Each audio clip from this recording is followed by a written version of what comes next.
My name is Violet. I was in my 20s working as an accountant.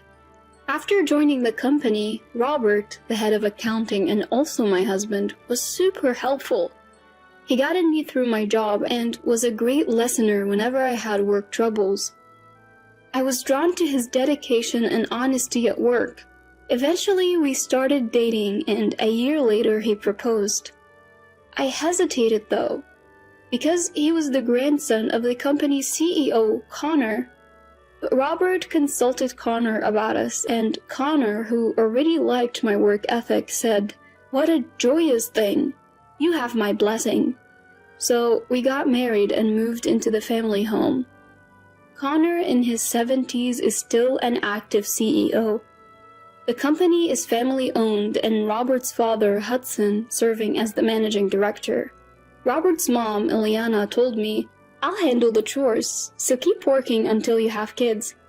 I gladly accepted her offer, especially since they had a housekeeper. Then one day, Connor's mother, Aurora, got cancer and passed away. Throughout the funeral, Connor was devastated, continuously muttering, "Aurora, Aurora." He lost his spirit and started talking to photos at the altar. Observing this, Hudson smugly said, "Dad can't work anymore." And then Hudson took over as CEO. That's when Connor's behavior got weird. He'd say things like, "Where did Aurora go?" as if she were still alive, or, "Is everyone home? Let's eat," just after we had dinner. Something's off with Grandpa. He might have dementia, Robert said. We decided to take him to a doctor who confirmed the early symptoms of dementia. As a family, we decided to care for him at home. When discussing who would look after him, Ileana said, "I am old and weak. I can't do it alone." "I thought you're strong enough to carry bags full of luxury items, aren't you?" Ileana looked at me and said, "I've got my own things to handle." She's always lounging on the sofa eating snacks while the housekeeper does all the work. "What's keeping you busy?" I wanted to blurt out. Robert even said, "Yeah, Mom's got a lot going on. Taking care of Grandpa would be too much for her," siding with Ileana, which was disappointing. Violet can be a housewife. Hudson, too, is eyeing me for this task. Wait, what's going on here? Are you saying I should be the caregiver too?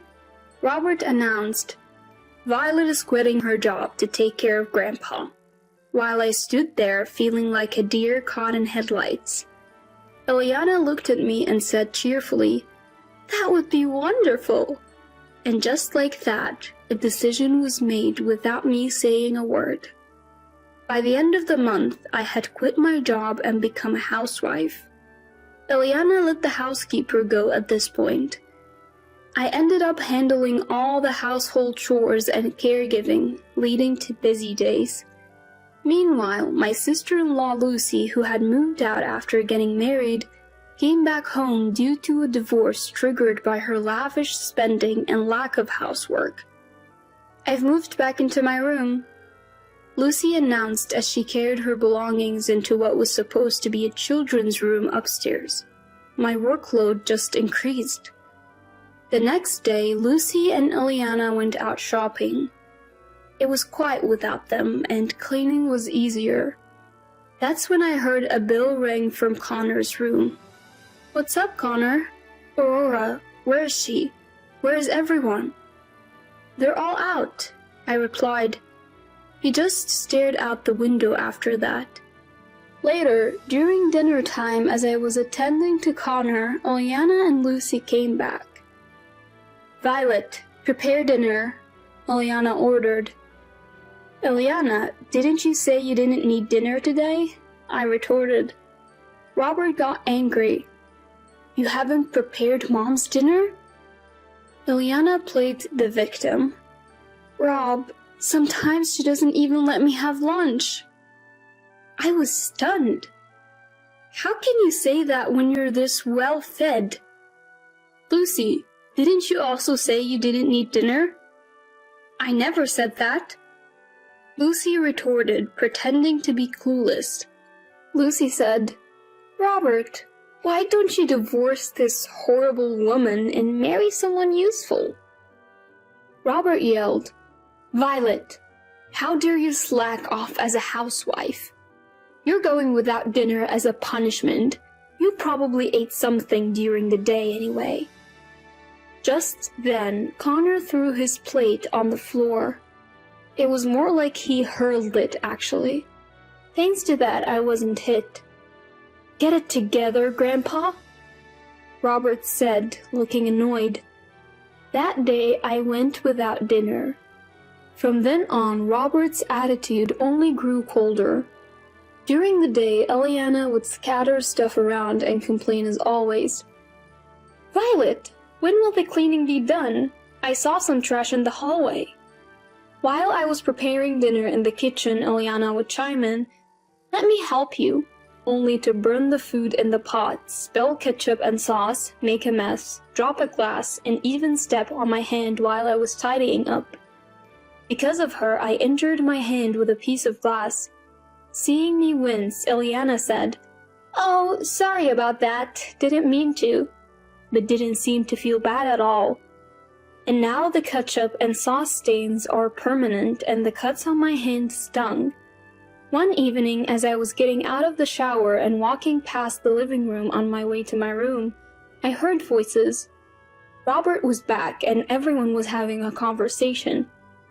"Dad, I want to live in a high-rise apartment. Grandpa keeps lurking around and it's creepy," Lucy said in a whiny voice. "Yeah, whenever I see Dad's face, it makes me wish he'd go away to Mom's place. He still has his CEO face, even though I am the one in charge now," Hudson added. Eliana chimed in. "Seriously, Connor has money, yet he never shares it with me and he makes me do all the housework. All in all, they are a terrible family." Turns out they were discussing living in a high-rise because they didn't have the funds. "I'll search for some money in Grandpa's room while Violet is away," Lucy suggested. What a heartless family, I thought as I quietly returned to my room. The treasure hunt began the next day. Though nobody ever came into my room before, they started invading my space one by one whenever I wasn't around. Finally, one day, Eliana announced, "We're moving to a high-rise, and Violet, you'll be the live-in nurse," before moving out right away. Standing dumbfounded at the door, Connor gently tapped me on the shoulder. "They've all left," he said, looking at my distressed face. "It's okay, we all know the truth," he reassured me. Relieved to see Connor in good health, tears filled my eyes. Days later, a well-dressed man came visiting. "Ah, Charles, good to see you. Let's hear the details." Connor welcomed him in. This man was Robert's brother, whom I had never met since he left the house after college. "Here are the investigation results." Charles handed over some documents, and Connor examined them meticulously. I called everyone back to the house as Connor requested. The next day, they all showed up grinning from ear to ear, probably thinking they'd soon lay claim to Connor's assets. Just then, the door opened and Connor walked in confidently, dressed in a suit. "Dad, what's going on? Can dementia be cured?" Hudson blurted out. "Fools! The Dementia Act is over. I've called everyone here because the investigation is complete," Connor declared, glaring at them. "What? An act? An investigation?" Everyone was stunned. Connor sneered. "You've all been up to a lot. I know everything," and threw an envelope onto the table. "I had the investigator dig deep," Connor announces, stirring the room into a buzz. "Let's move on to what they found." Charles walks into the room making this pronouncement. Seeing Charles after so long, everyone's shocked. They start hurling insults. "Why are you here? Get out!" Ignoring the shouts, Charles says, "First up, Dad, ever since you took over the company from Grandpa, money's been moving in weird ways. Care to explain?" Hudson plays dumb. "I have no idea what you're talking about." But all the evidence points to the contrary. Charles continues, "You're not just misusing company funds, Dad. You're having affairs too. What a great family we are." Ileana starts accusing Hudson. "You're cheating on me?" "Mom, you're doing the same thing, aren't you?" As Charles shows a picture of Hudson and Ileana caught in the act, he peers into both their faces. "Even worse, it seems I'm the only real child of Dad and Mom. Mom's been busy cheating all the time." With a sad face, he looks at Robert and Lucy. The room's a mess. Apart from me, Connor, and Charles, everyone's panicking. Lucy cries out, "What about my luxury condo?" Hudson is losing his cool, wondering what will become of his embezzlements and affairs. The family's at each other's throats, a complete disaster. Despite the chaos, they turn to Connor and Charles for salvation, making all sorts of excuses. Connor, unswayed, turns to me and warmly smiles. "Violet, don't you have something to say? I used to do all the housework and caregiving and never had a day off. Whether I lost weight from skipping meals or got injured, Robert never noticed. I couldn't even afford new clothes, just wearing my old stuff from my single days. Ileana ruined those too. But forget all that, I'm just happy that Connor is doing well," I said, feeling a bit more cheerful. Hudson ended up getting sued for embezzlement, went to court, and was found guilty. Although he promised to pay damages, it seems like he got off with probation. However, all his assets were seized and he's now jobless. Turns out Ileana has been cheating for years. Of their 3 children, only Charles is Hudson's. Robert and Lucy are from her affairs. As for the divorce, both were at fault, so no alimony was rewarded. Ileana has since disappeared. Interestingly, Robert also embezzled company funds and was sued for hefty damages, pushing him into bankruptcy. When I found out Robert has been cheating too, I couldn't even muster the emotion to feel sad anymore. Armed with evidence, I filed for divorce and demanded compensation for years of mistreatment.